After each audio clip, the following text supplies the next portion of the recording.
Hi అండి. అందరూ ఎలా ఉన్నారు? నేనైతే చాలా బాగున్నా. మీరు కూడా బాగున్నారని అనుకుంటున్నా. సో, ఈరోజు వ్లాగ్ ఏంటి అంటే నా baby bye early pregnancy scan report అయితే ఎలా ఉందో చూపిస్తున్నాను. అండ్ నేను ఎన్ని వీక్స్ అప్పుడు చేయించుకున్నాను ఎర్లీ ప్రెగ్నెన్సీ స్కాన్ కూడా చెప్తాను. చాలామంది ఏంటంటే ప్రెగ్నెన్సీ కన్సీవ్ అయిన తర్వాత కొంతమంది 3 మంత్స్‌కి వెళ్తారు. కొంతమంది 1 మంత్‌కి వెళ్తారు. కొంతమందికి 2 మంత్స్ కూడా వెళ్తారు హాస్పిటల్ చెకప్‌కి. అలా కాకుండా ప్రెగ్నెన్సీ కన్ఫర్మ్ అయిన వెంటనే వెళ్ళండి.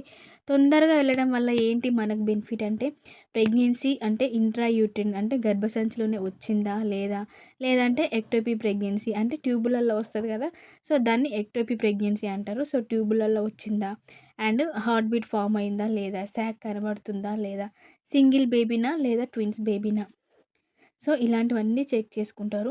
ఒకవేళ ఏంటంటే చాలామందికి ఎక్టోపీ ప్రెగ్నెన్సీ వస్తూ ఉంటుంది.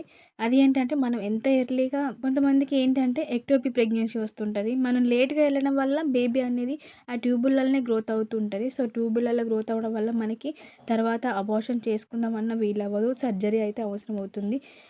ఒకవేళ మనం ఎర్లీగా వెళ్ళామనుకో టాబ్లెట్స్తో వెళ్ళే ఛాన్స్ అయితే ఉంటుంది. సో నాకు ఒకటి అలానే అయింది మిస్క్యారేజ్. నాకు ఒక ప్రెగ్నెన్సీ అయితే ఎక్టోపీ ప్రెగ్నెన్సీ వచ్చింది. సో నేను ఎర్లీగా వెళ్ళడం వల్ల నాకు టాబ్లెట్స్ అయితే వెళ్ళింది. నేను ఒక 1 వీక్ కానీ లేట్గా వెళ్ళి ఉంటే నాకు సర్జరీ అయితే అవసరం అయ్యేదని చెప్పారు మేడము. సో అలా 2 మంత్స్కో 3 మంత్స్కో వెళ్ళకుండా ప్రెగ్నెన్సీ కన్సీవ్ అయిన వెంటనే హాస్పిటల్కి వెళ్ళండి. మంచిగా చెకప్ చేసుకోండి.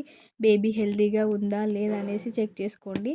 కొంతమందికి బేబీ హార్ట్ బీట్ అనేది తొందరగా తెలుస్తుంది, కొంతమందికి లేట్గా తెలుస్తుంది.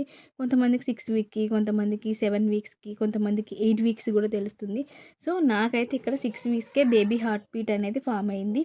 సో ఇప్పుడైతే రిపోర్ట్ ఎలా ఉందనేది చూపిస్తాను. ఎర్లీ స్కాన్ అంటే నేను 6 వీక్స్కే చేయించుకున్నాను కాబట్టి ఎర్లీ స్కాన్ చేశారు. రూట్ వచ్చేసరికి ట్రాన్స్ వజైనల్. నేను ఫస్ట్ టైం స్కాన్కి వెళ్ళినప్పుడు నాకు వజైనల్ స్కాన్ అయితే చేశారు. Intrauterine gestation, fetus survey, gestation sac seen, యాక్సీన్, fetal pole seen, fetal activity present, cardiac activity present, fetal heart rate 114 beats per minute. ఇంక ఇది బయోమెట్రీ. సిఆర్ఎల్ అప్పుడు వచ్చేసరికి బేబీది 4.4 mm మాత్రమే ఉంది. ఈ స్కాన్ చేయించుకున్నప్పుడు బేబీ యొక్క age 6 weeks 4 days. Impression: intrauterine gestation corresponding to a gestation age 6 weeks 4 days. ఇది report. ఇంకా దీని పిక్స్ అయితే చూద్దాం. నేను స్కాన్ చేయించుకొని 5 years అవుతుంది. అసలు ఏం కనబడట్లేదు చూడండి. ఏదో ఒక సీడ్ ఎలా ఉంటుందో అలానే కనబడుతుంది. మనకు అప్పుడంతా క్లారిటీగా కనబడదు. ఓన్లీ హార్ట్ బీట్ కనబడేది మాత్రమే వాళ్ళు పిక్స్ ఇస్తారు కాబట్టి అదంతా క్లారిటీ ఉండదు. ఈ స్కాన్కి వెళ్ళిన పడ్డ టెన్షన్ నేను ఎప్పుడు పడలేదు. ఎందుకంటే దీనికంటే ముందు నాకు 3 అబార్ట్స్ అయినాయి. ఒకటేమో న్యాచురల్గా దానికదే హార్ట్ బీట్ ఆగిపోయింది, అది కూడా 9 వీక్స్లో. ఇంకోటేమో బేబీకి మామూలుగా న్యూరల్ ప్రాబ్లం ఒకటి వచ్చేసి స్పైన్ దగ్గర, అది అబార్షన్ చేశారు. సో 22 వీక్స్లో. ఇంకా థర్డ్ వన్ వచ్చేసరికి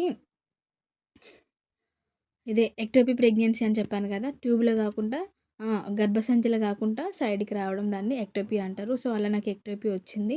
అది కూడా దానికి అదే బ్లీడింగ్ అయిపోయింది. ఆ తర్వాత ఈ ప్రెగ్నెన్సీ కోసం అయితే డాక్టర్ని చేంజ్ చేశాను. సో ఫస్ట్ వేరే దగ్గర చూపించుకునేదాన్ని. ఆ తర్వాత ఇంకా నీలిమ మేడం దగ్గరికి వెళ్ళిన తర్వాత ఒక హెల్తీ బేబీ బాయ్ అయితే పుట్టింది నాకు. ఆ బేబీ బాయ్దే first early pregnancy scan report ఇది.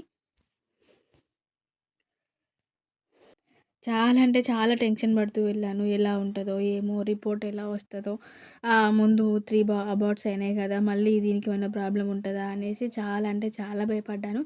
కానీ అంతేం లేదు. సో అదేం లేకుండా నార్మల్గా వచ్చింది రిపోర్ట్ అయితే. సో ఈ వీడియో అయితే ఇంతే. ఈ వీడియో కనుక నచ్చితే లైక్ చేయండి. అలాగే మన ఛానల్ని సబ్స్క్రైబ్ చేసుకోవడం మాత్రం మర్చిపోకండి.